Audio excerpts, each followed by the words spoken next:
So they'll be calling you a radical. So, big day. I'm finally free. I finally was set free. The 12-year fight, well, it's been 13 years, really, almost, with leukemia is over. After 12 years of, from the last chemo that goes in your body, they quit tracking you. You know, they call you the S word. I'm not going to say the S word. Of course, that's what I am. I'm the activist slut. And that's what I'll tag us. Because I give myself away and give myself away all day. For free. Give back. So I want to talk about Malcolm X today. I'll use this shirt. This is important. So here you got Amy. You got everybody all over playing pretend. Let's play pretend, kids. Oh, we have every year. We're having a new press conference, new information. Everybody in the fucking world knows who killed Malcolm X. How many people sat right on the stage and watched the people kill Malcolm X? You know, you can be wound up, but you can't be locked up for the thought police. It's the people that actually did it.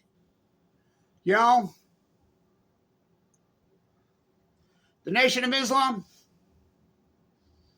Come on. Malcolm outed him. Malcolm outed him. He did it. He ordered it. There's a great Netflix documentary, the young, well, he's not so young, he's close to my age, who, it's funny because where he sat and interviewed him is where I used to do all that work on Malcolm all those years in New York back in the day, on the bench in Fort Greene Park. Did they have the wrong guy locked up? Yeah. Were the New York City police complicit about it? Yeah. Was the FBI winding them up? Yeah. But that isn't who did it. And this is the problem in this country. I'll tell you the problem. It's become the lowest kind. It's tribalism again. We're dividing up between religion, race. When Malcolm X used to say it all the time, Martin Luther King used to say it all the time. They weren't about black versus white. They weren't black versus brown versus white. They were about supporting the repressed. You know, Malcolm X's incredible quote has been circulating around now, one of his great ones, one of the great minds in the history of mankind, Malcolm X. Be careful. Pretty soon, the newspapers will have you believing that the repressed, the oppressed, they'll have you hating the repressed. And they'll have you love the repressors. I'm Balco on chemo. What was his? I think it's one of the truly great lines in the history of humanity. Well, Malcolm, you know, his close friend Mike Wallace, what a gem that dude was. Please give me. You think Mike Wallace would have covered up 60 Minutes? I mean, Fukushima on 60 Minutes? So his interview he did the BBC after he'd been traveling the world. Well, you've changed. You're not so militant. You're different. No, not really. I never really changed. I was always about the depressed. Well, what made you think different, black versus white versus brown? This on race. He says, when I went to Mecca and I saw blonde-haired, blue-eyed Muslims, the Southern rebels in the 60s, I mean, they were pretty radical. The Black Panthers, the Brown faction in California, they're pretty radical. You know, they all joined together. There's that great quote that he says, no, the rebel leader says, the Southerner, you know, who was anti-union, you know, used to carry the old Confederate flag around. He says, no. We support the Black Panthers. What? Because they support the repressed people.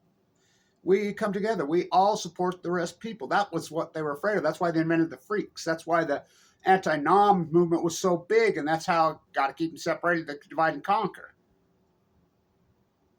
So I got to tell the story about this shirt, and then, come on. Why are we playing pretend with Malcolm? Everybody, I used to say in Fort Greene, I'd be right over there, excuse me, in Williamsburg. Hey, you want to go see the guy that killed Malcolm X? Who they convicted and put in jail for anyway. He's on work release over here at the McDonald's. Let's walk over and talk to him from prison. He never did it. I love his interview. He did his great interview, too, right there at Fort Greene Park with, there's a really great piece out on Netflix. I mean, one of the guys that actually killed Malcolm X is in a Cory Booker ad, and he shows him the ad, and he goes to Cory Booker's people. And you can't get, I mean, does it matter if the filmmaker was black or white? I guess to most people it does. No, he's black. Brilliant piece. He spent his whole life. He says, I'm getting to the bottom of it. And we all knew. In those days, back to counterculturists, anonymous, whatever, we all fucking knew. Everybody knows. Go ask Farrakhan. Farrakhan knows. They all know. So you're going to say, oh, we're not at the press conference. You're going to blame. Were the New York City police in on it? Were they complicit about it? Yeah. But the New York City Police Department's always been corrupt on everything. I mean, well, weren't they corrupt? Still are. So, like most police forces, you know, it's the individual cop. I think they're better than they were, but that ain't saying much. So, was the FBI winding him up? Come on, when they blew up his house, who blew up his house? Not the FBI. The imam. He ordered it. And you know that culture then in those days was all about loyalty. So I got to tell the story about this shirt. This thing's so rare. It's incredible. So there's some young black women and brown women and even a couple white women at Weber State. This is on the backs of Black Lives Matter. Now remember, Kevin Lash is the guy who started the Post-Ignorance Project, who invented the Million Mass March. I didn't name it the Million Mass March. John Anthony did. You know, and the Fairhurst boys. I call it the Post-Ignorance March, but I gave the inaugural march, the inaugural speech. I mean, they're so afraid of me as the activist because I'm about peace. I believe in nonviolence. I'm a nonviolent activist. I've always believed in nonviolence because violence perpetuates more violence. I'm a lower your flag guy. I don't believe in flag waving. I don't believe in nation building of any faith, of any country, of any state. I mean, I'm so crazy radical. I don't even believe in lines, state lines, national lines. I don't believe in any of them. I think nation building, tribalism I think the world should be communal. We should all love each other. And all of us. So, these young women, I'm advising them, you know, that's right there where my radio station was. Talking to them, they're fantastic. They're so pissed off about racism at Weber State and what's going on. There's some really racist professors up there, both ways. Divided up, and they really got it. So I advised them, you have the right. They organized a sit-in the union. They locked arms and they set in 24/7. Tried to arrest them. I'm like, no. Don't you dare let them violate your First Amendment rights. Don't you dare. I know the president of the university. I'm in his face. I'm like, no. Go ask them. I spoke at their little thing, blah, blah, blah, blah. So they're the ones that got the law changed in the Utah State Legislature because of that. I mean, they held their ground. Nonviolent, peaceful, incredible, 24/7. You know, they took shifts and it worked. You know, it was piggybacked after the Post-Ignorance Project. You know, they watched my radio show then. Of course, they got rid of that. So the president of the university and the university board comes and speaks whatever one of them. There's a section, in fact, that Palco on Balco video that I shot's in that room years ago. That's an important video. historically. Vacant space in the corner of the Union. I'm like, well, why not turn this into the Diversity Center? At first it was, the Black Cultural Center. I'm like, well, what about the brown one? Yeah, so they did. So it's about fucking time. It was historic. One of the great accomplishments in this university's history, in the state's history. They got them. They're really great places now. So get this. You'll love this. So Terry and Liz and all of them, they all know me. I'm like, I have this. You'll never find another one. It's 1970s. So yeah, I'll donate it to the school as long as you put a plaque on the bottom that this diversity center was accomplished by these young women, their names. Donated to Kevin Blanch, by Kevin Blanch, in honor of every one of your names, first and last names, on a plaque and put on the wall so people know the history. Oh, yes. So I get it, bring it. There's this new woman who's rolled in town. Here's the problem. And I'm like, I walk in there, and these girls are right back behind, and they're like, she's pretty militant. And I says, I'm okay. I'm cool with that. I've dealt with these types my whole life. I'm fine. So I go in there, and there's another young guy in there, and she's like, well, what are you talking about? I said, well, I want to donate this. Terry and them, this is who got this place. The deal was I'm going to put it on the wall. And she's just fighting my head off. And she says, did you have an afro when you had that? I says, as a matter of fact, I did. You see the pictures. Wow. And so she just barking my head off. And I'm like, okay. I just listened to her. And then we started talking Black history in Ogden, Utah. Started talking about Reverend Harris. I've been involved my whole life. People forget that the movement in that era wasn't black or white. Go ask Martin Luther King. Go ask Malcolm X. Oh, they killed him. Who killed him? So she says, well, these women, they're way overstepping their bounds. I says, they're overstepping their bounds? Are you sure that it's them that's overstepping their bounds? And I roll my eyes. I think somebody around here overstepping their bounds, but I don't think it's them. This belongs to the student body. This belongs to the taxpayers of Utah. This belongs to the people, the community of Ogden, Utah. This is an heirloom. Okay, so hey, I'm going to put some African American art up here. I says, where are you going to get that? Yeah. I says, I have some original from Ogden, because I'm like, okay. And then she started yapping about, well, right there on, right here on Washington Boulevard. Or you mean right here where the street that comes? Yeah. I said, that's not Washington Boulevard. You're a few streets off. That's Harrison Boulevard. And then she had no clue. She rolls in and just takes over. And I'm like, gotcha. So I walk out, and the girls are like, holy shit. So, young black male who's involved.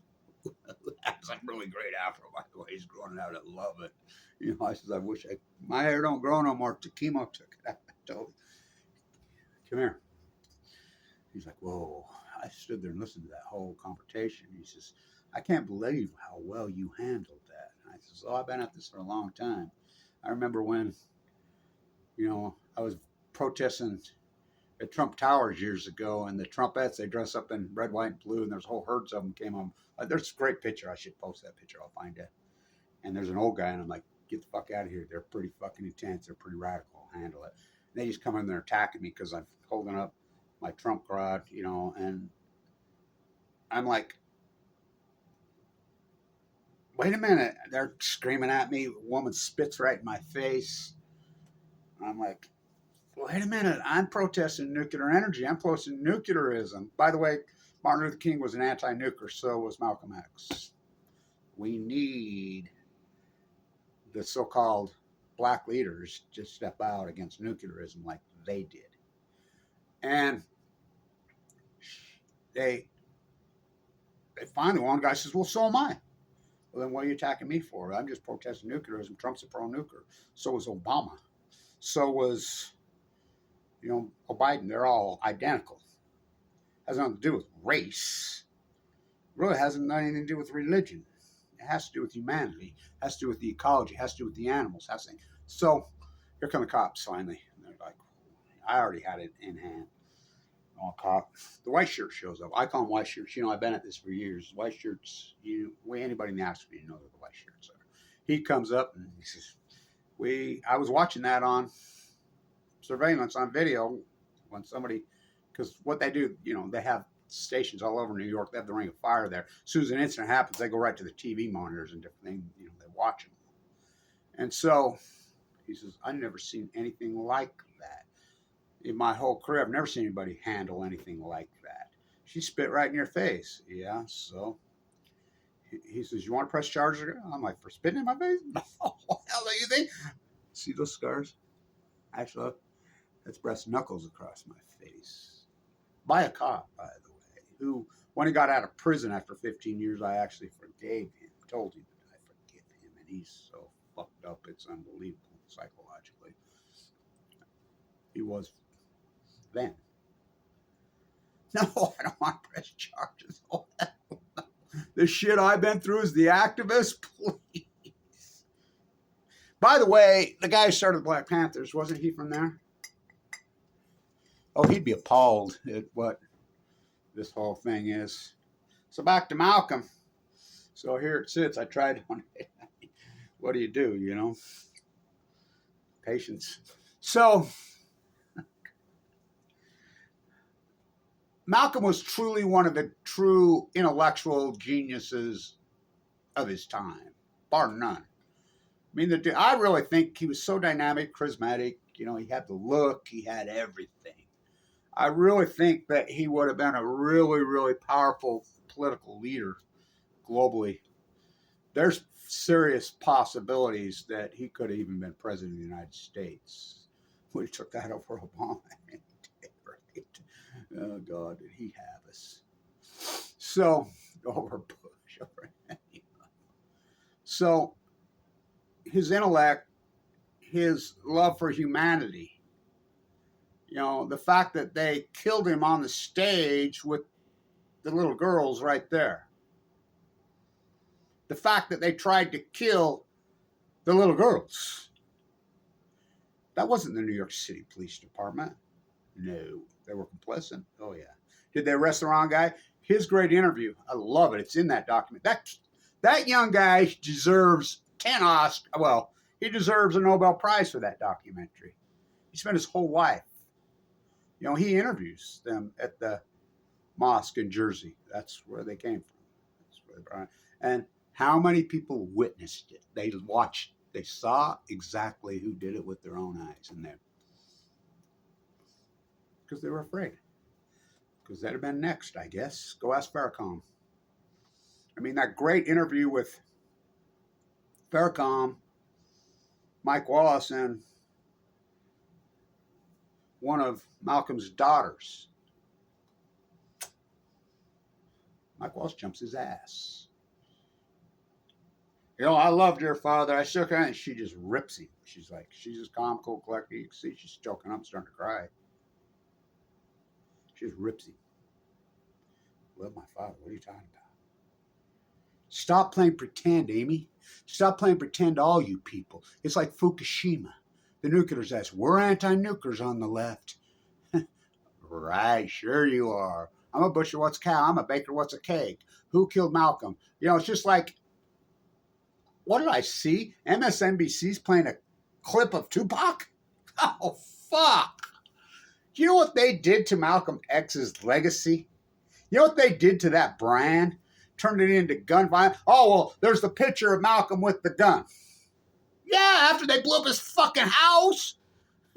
He was not a gun toter. No. So they turned that in and created West Coast versus East Coast. And now all the kids, they try to promote that. I had to have talks with my grandsons because that's the promotion thing when a kid turns, about 11, 12 years old now they're all walking around with that kind of brand again, rebranding it. It's bullshit. It's manufactured violence. They did it through music. You know about the drop. Did he drop the gun accident? Well, let's see. It was a concert. The gun went off. You know, it killed a kid in the park. Look it up. I mean, the whole thing with the gun, it's like gun violence. The cops are called. It's usually domestic violence with the gun. Or it's a cop pulls someone over and there's the gun. You got a gun? Yeah, there's guns. Of course the cops are going to come loaded for bear. Most cops are not brave heroism. That proved in a lot of these school shootings they actually run. They're there for the job, for the money. I got to have a job, you know. The one common denominator in most cop kills person, not all. There's plenty of them right here in Utah. I live in the capital. Ask Danielle Willard. Well, Matthew Stewart did have a gun, but still, but Danielle Willard is the one. I used to carry her picture, the Million Mass March. The Million Mass March really changed the way policing is done in this country. It's probably the most accomplished grassroots activism, and it was so left, right, up, down, old, young, you wouldn't believe it. There's several couples that are married. There's the one couple that got married that I introduced them to. He was a Southern, far right camo freaking wearing, and she's got her hair dyed freaking to the fall. I introduced them to each other. They're still married. They had a child in 2014. They named him Kevin.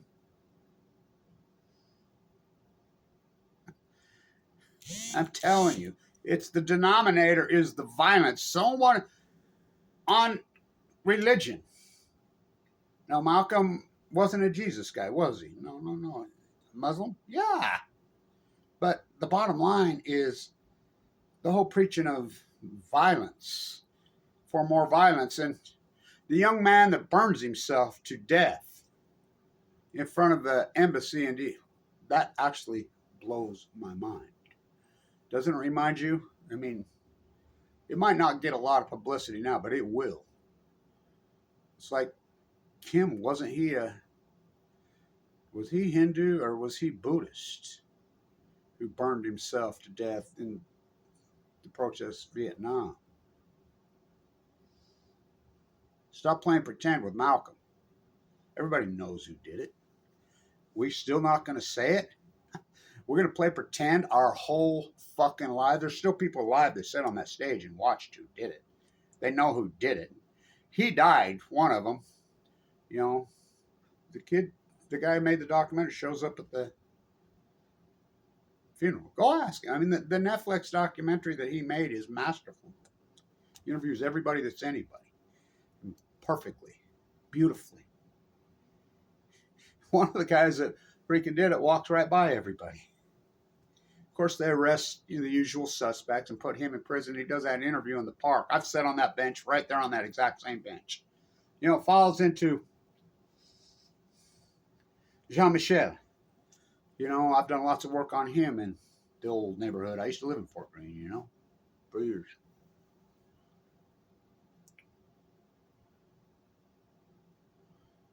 He says, well, I was in prison for all those years. I didn't do anything. They gave me a great big fat check because I've been out. He says, not only did I not get to raise my children, they don't even know me, know nothing about me. Their whole lives I wasn't there. I was in prison. Same with my grandkids. He says, my grandkids aren't even young. What good's a bunch of money to me now? I'm nearly 80 years old. Oh, they give me a big check. There's the answer in America, right? Oh, I got a check. Make it right with some money when actually giving them the check to make the money, it doesn't make it right. I guess it's what you do with the check. How come we play pretend in this country to this day? Because people are afraid of the powers there be. The social class that has control of this country. It's never been so out of control. It's way more out of control than it was then when Malcolm X was killed. Wasn't that February 25th? February this month? Yeah. I believe it was at the 21st. Martin Luther King. Oh, did they wound that useful idiot up? Now, that's a different story. The FBI And that's a whole different dissertation on Dr. King. But this is where people have got it wrong in this country. People have got it wrong to think that those type of activists, Bobby Kennedy Sr. Now, Bobby Kennedy Jr., he says he'll kill Price Anderson, the nuclear act.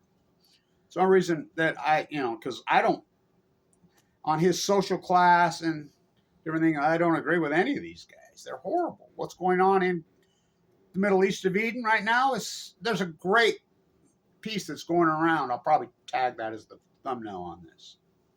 It's a great piece going around on Twitter, on YouTube, or excuse me, on Facebook, that says when we have to have hundreds, if not thousands, of protests to show to the people that bombing children to death is not right, that's when you know humanity is totally failed.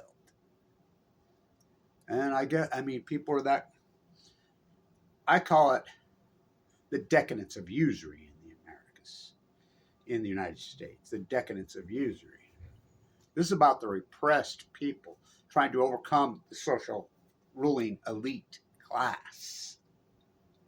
And they've turned it into race bait, vote bait, all kinds of bait, religious bait, when the bottom line, it's class warfare. And they're the ones that have waged it. The peaceful, loving people, the repressed are the people, they don't believe in violence. So they use violence. They're the violent ones.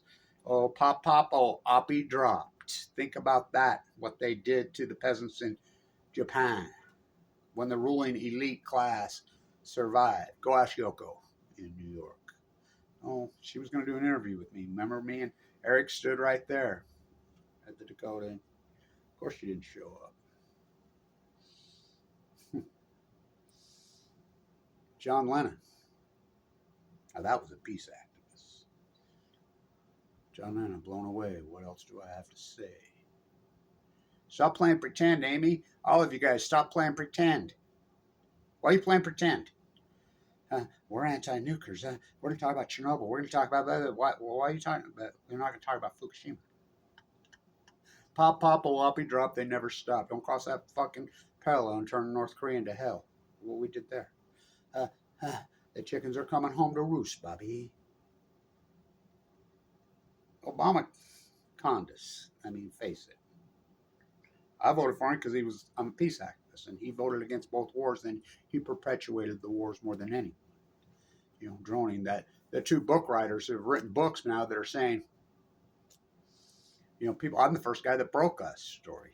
Back when I had 3 radio shows and back before everybody fled from me, because you can't get me on political bait. I won't fall for it, left, right. The Obamacans versus the Trumpettes, when they're identical. There's no difference between these political parties. Look, both presidents, Biden and Trump, have been president. Show me the difference. Show me the difference. They're both cover up Fukushima. They're both pro-nuclear. They're pro-elite class. They both promote genocide. Show me the fucking difference. There is no difference. It isn't about lip service. It's about actions. When you have the power, Obama had 60 Senate seats and a massive majority in Congress. What did he do with it? Nothing. What he could have accomplished, and he didn't. Same with Trump. Oh, the wall. We never had a wall. Why is this epidemic occurred? Because it's about cheap labor. You walk around New York City right there, where Malcolm's place. Walk around New York City. Cash only. Cash. What do you think that's at? Go ask AOC. That's where they all live, her district. Go ask her. She went to Fukushima. But they're afraid of the ruling elite class. They're scared of them. It's like the people that were on the stage. Who are you afraid of? You're 80-something years old. You're still not going to say, I know, I watched who did it. I watched him with the shotgun. Boom. How many people witnessed it with their own eyes? We all know who did it. It's kind of like nuclear Fukushima. You all act like you don't know as the cancer slowly grows. La la la la la la la la la la. La la la la la la la la la la la. La la la la la la la la. Wasn't that walking down 7th Avenue? What has happened? Money has trumped conscience. You think that the zenith of life is comfortability, and they've fallen for the, you're going to get into the club. I don't want in that fucking club. So my grandsons are arguing with a young guy, and his children got all caught up in money, money, mom. My grandson pops right up to him, and he says, you don't think my grandpa's been rich before? You don't think my grandpa could be rich anytime he wanted to be? Don't you see he doesn't want to be rich?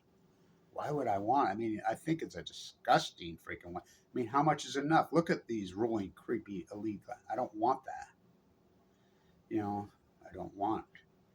You know, I want my life to make a difference, to matter. I've done a lot of work, a lot of great activism, especially in New York over the years. Of course, people, you're not going to see me contemporize. Be contemporized, be on TV, be on the news. You know you're not effective. That's the last person they're on. Social ruling, elite class, again, Malcolm X. If you're not careful, the newspapers will have you believing that and hating the repressed and loving the repressors. That's Malcolm X. Again, I'll say it one last time. Why are you playing pretend? Everyone knows who did it. He outed him, didn't he? He outed him for the young girls. Malcolm felt like he had been had. Well, he had been had. You know, who's the one that got Muhammad Ali to join? Wasn't that Malcolm? Even he wouldn't say. They took an oath. Well, when you take an oath, I don't pledge allegiance to no flag or no country. I don't pledge allegiance to anyone. I don't pledge allegiance. Wrong's wrong. That's why Malcolm X was. What they did to his legacy in Hollywood, you know, but Tupac, you know, Tupac, the name, that's the South American native who fought back, right? Yeah. You know, so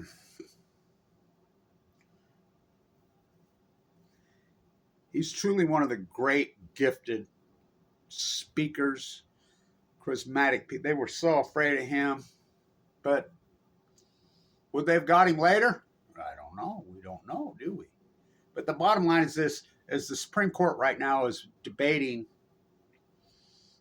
the social media, which they did it to me. They took some of my whole sites out for no reason. I mean, for telling the truth. You know, what was that old great quote? To tell the, you know, you live in these crazy times when to tell the truth will become a revolutionary act. Isn't that Orwell?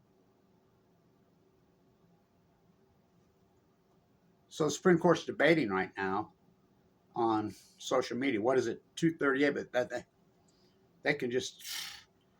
And one of the Supreme Court justices pops up and says, well, that's just for government, not for private. That's bullshit. That's not what the Constitution says. It says we, the people. It doesn't say we, the government. The First Amendment doesn't say we, the government.